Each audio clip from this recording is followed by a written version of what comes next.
At my father's funeral, my stepsister said, "He died disappointed in you."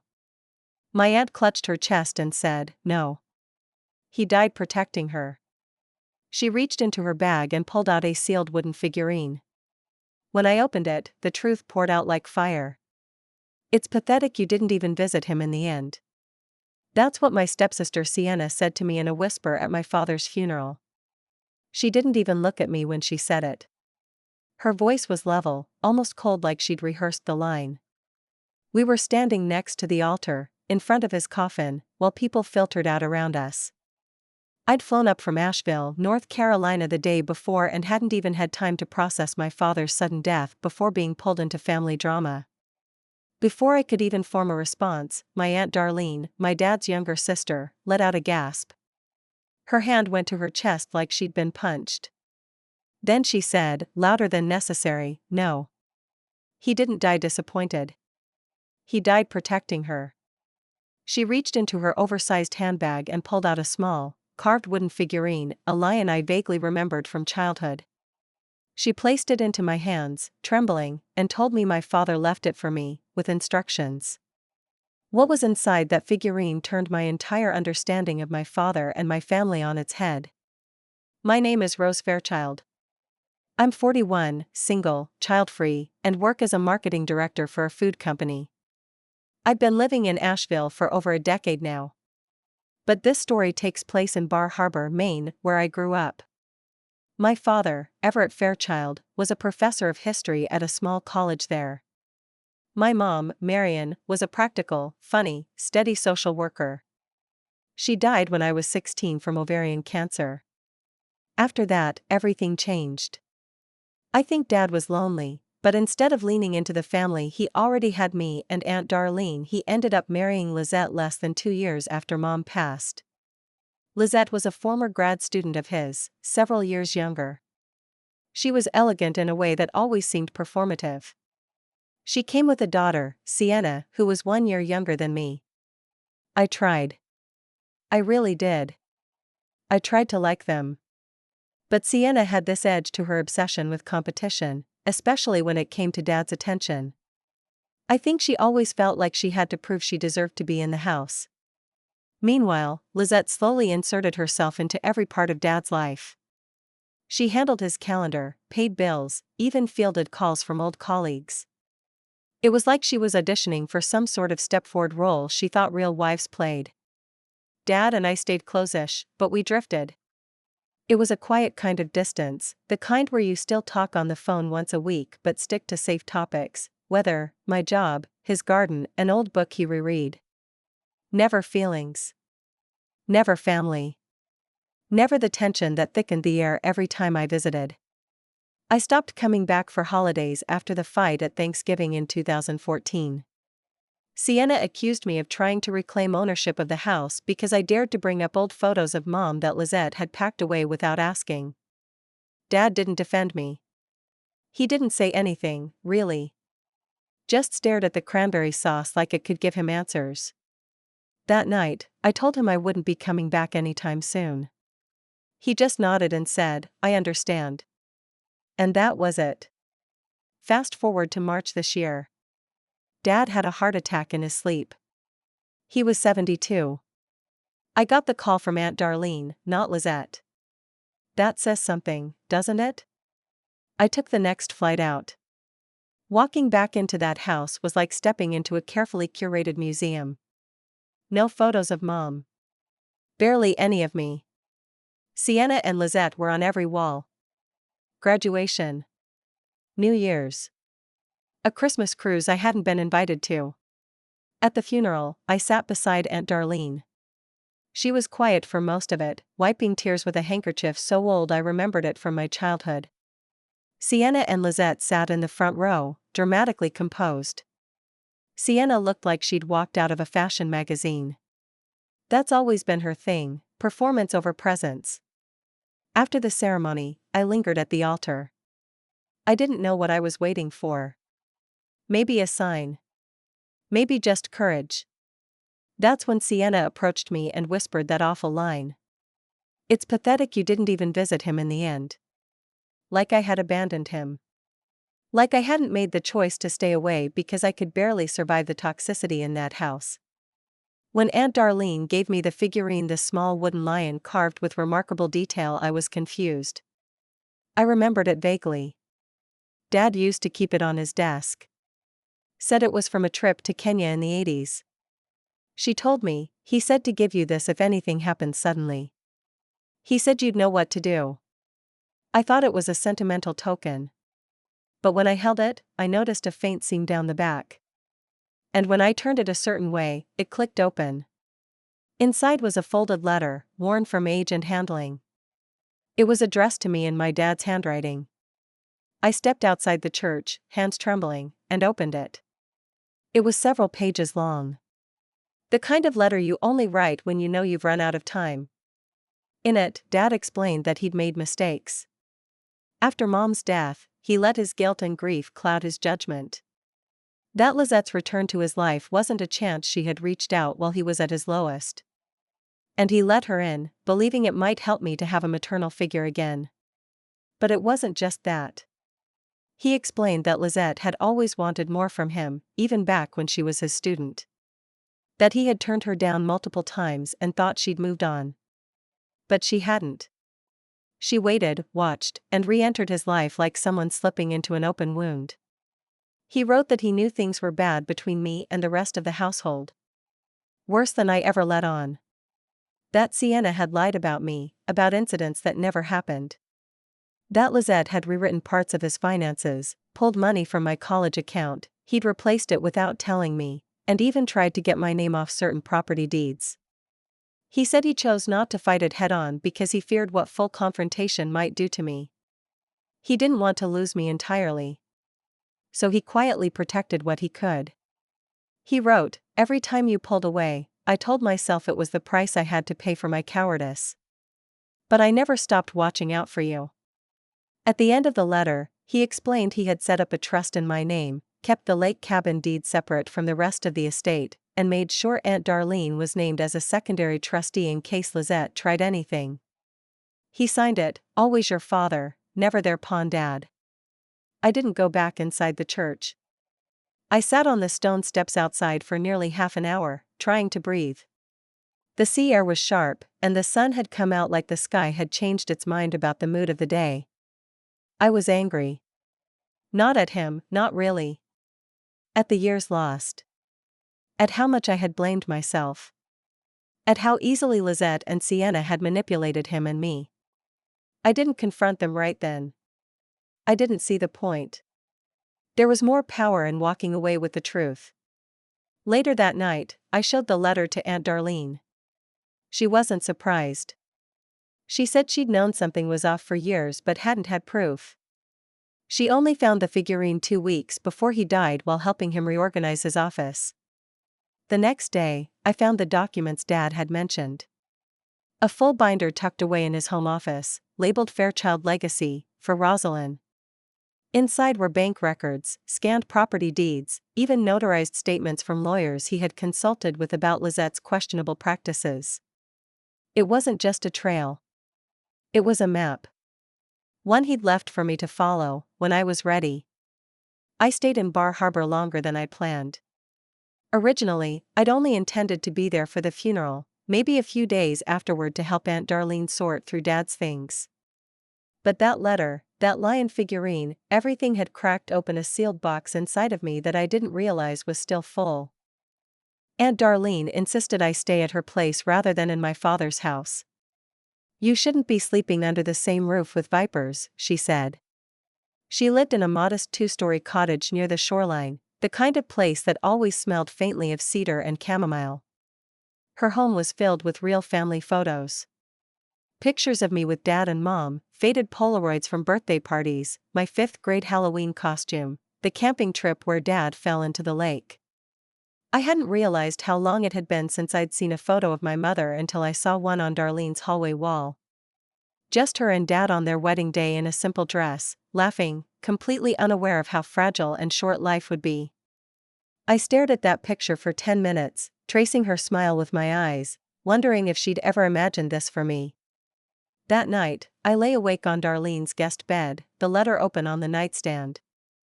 I must have read it 10 more times. I cried. Not the kind of sobbing you do into someone's shoulder. Quiet, private tears that fall on a pillow without sound. Because there was grief, yes. But also relief. And anger. And shame for not calling more. For assuming he didn't care anymore. For never asking what he was protecting me from. The next morning, I went back to the house.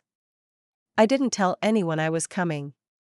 Lizette answered the door still wearing her black funeral dress, though she'd replaced her heels with slippers. She blinked when she saw me. "Oh," she said. "Did you forget something?" "I need to collect a few of Dad's things," I said. "He left me some instructions." Her lips tightened, but she moved aside. Sienna was in the dining room with a laptop open and a coffee in hand. She didn't look up. "I hope you're not planning to take furniture. The will hasn't been read yet." I ignored her. I walked straight through the house to my father's office. To my surprise, it was locked. Lizette followed behind me slowly. "He was very private," she said. "Always locked the door when he was working. We haven't touched it." I held up a key Darlene had given me. She raised an eyebrow but said nothing. Inside, the office smelled the same way I remembered: cedarwood and old paper. I didn't turn on the light. Just let the morning sun filter through the blinds. His desk was clean. No clutter. I opened the bottom drawer. That's where I found the binder he'd described. Fairchild Legacy, for Rosalind in his unmistakable handwriting. I didn't stay to read it there. I tucked it under my arm and left the room. As I passed through the living room, Sienna finally looked up. "What's that?" "Just something Dad wanted me to have." "You really think he left you anything after the way you treated him?" I turned and looked at her, really looked at her. She hadn't aged the way I expected. She looked tired. Stretched too thin under layers of makeup and contempt.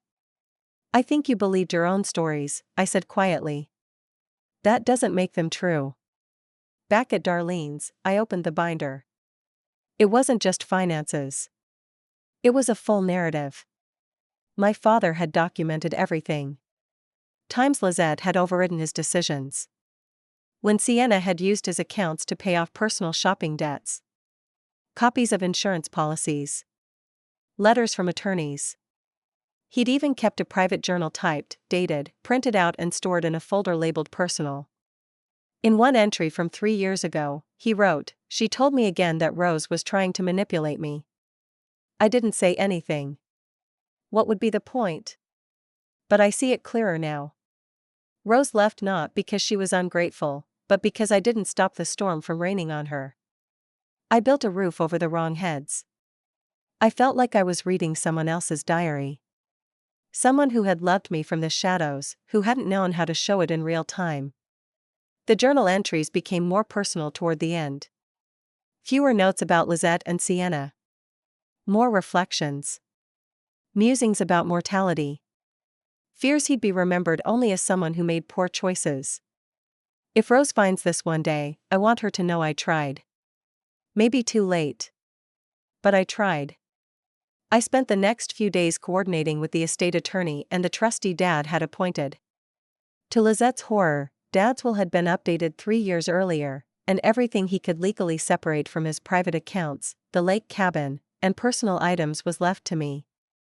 The house? That was jointly owned with Lizette, and she would keep it. I didn't want it anyway.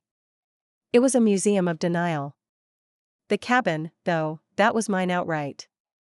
I hadn't been there since I was 19. Darlene drove me up there 2 days later. It was just as I remembered: weather-worn shingles, faded blue trim, the dock sagging at the edge of the lake like it, too, was tired. But the view was untouched. Pine trees leaning over the water, the wind whispering through them like ghosts with stories to tell. We found another envelope in the cabin.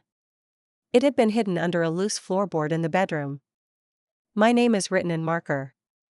Inside, a photograph of Mom, me, and Dad from when I was maybe 9. We were fishing. I had a huge grin on my face. Mom was laughing. Dad had his arm around both of us. On the back, in Dad's handwriting, the last perfect day. There was no letter this time. Just a photo.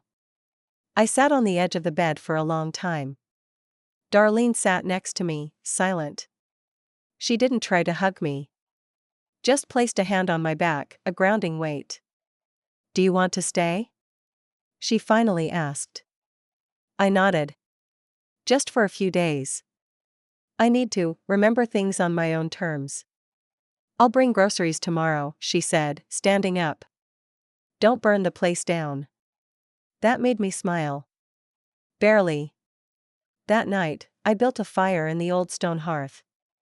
I opened a bottle of wine I found in the cupboard. I sat in my father's old reading chair, wrapped in a plaid blanket, and looked out over the lake as the sun dipped below the trees. It was quiet. The kind of quiet that you only appreciate when you've survived a lifetime of noise. I didn't feel closure. Not yet. But I felt something else. A beginning. The following morning, I woke to the sounds of birds and the creak of trees. It had been years since I slept that deeply, no sirens, no neighbors stomping upstairs, no emails buzzing on my phone at 2 a.m. Just wind and nature and memory.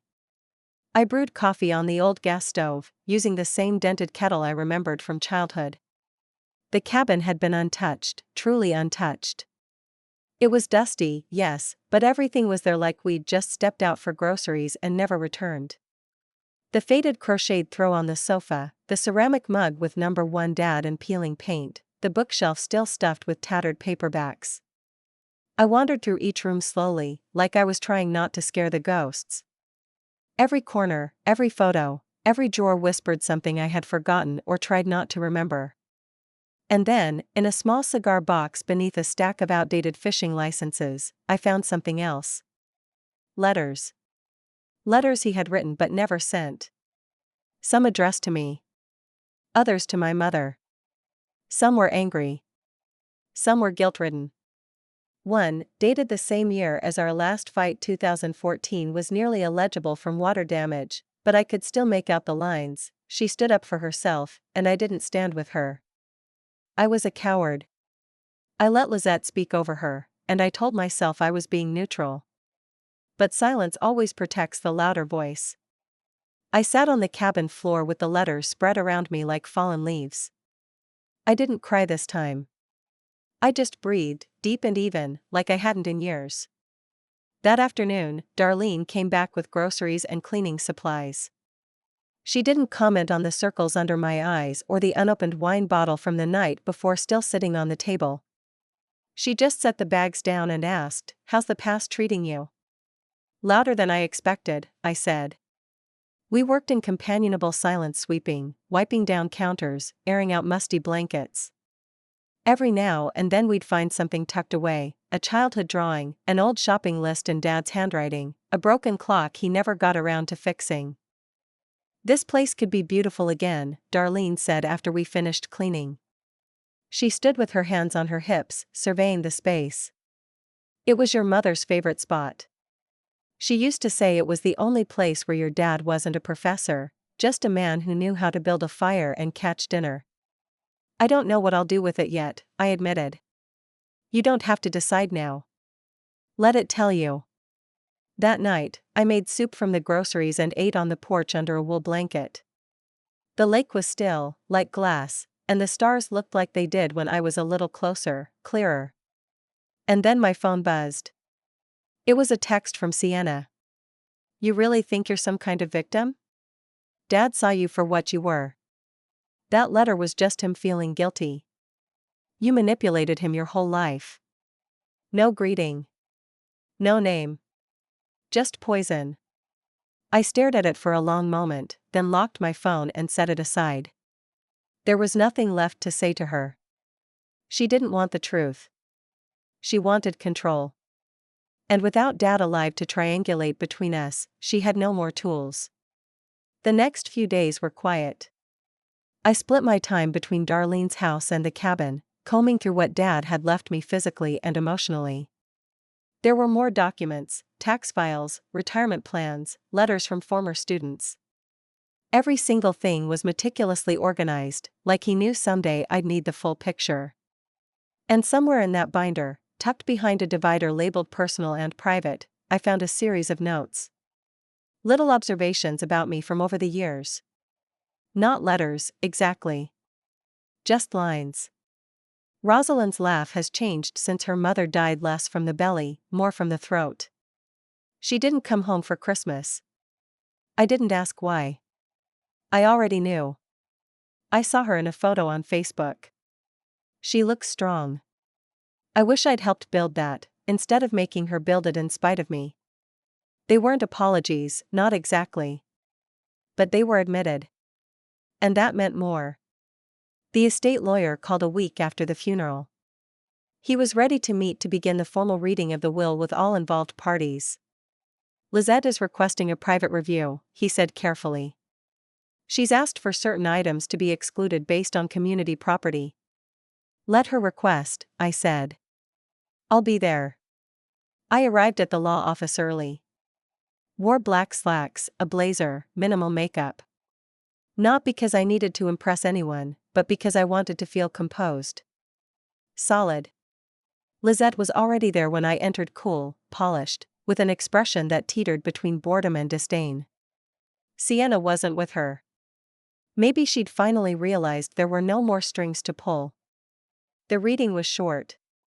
Most of Dad's personal estate was left to me, his savings, the cabin, all intellectual property rights to his work, and the storage unit containing his books and lecture notes. Lizette was granted the home they shared, the car, and the joint bank account they'd held together for household expenses. When the lawyer reached the end, Lizette didn't even blink. I contest the allocation of the storage unit and intellectual rights, she said flatly. I helped him compile many of his lectures. The lawyer didn't flinch. Everett anticipated this. He filed a copyright protection notice and a notarized affidavit confirming sole authorship. It's airtight. Her lips parted slightly. And the insurance? It was a personal policy. Rose is the sole beneficiary. I said nothing. I just watched the edges of her facade crack like the finish on old furniture. Outside, as I was leaving, Lizette stopped me. You think he was a saint?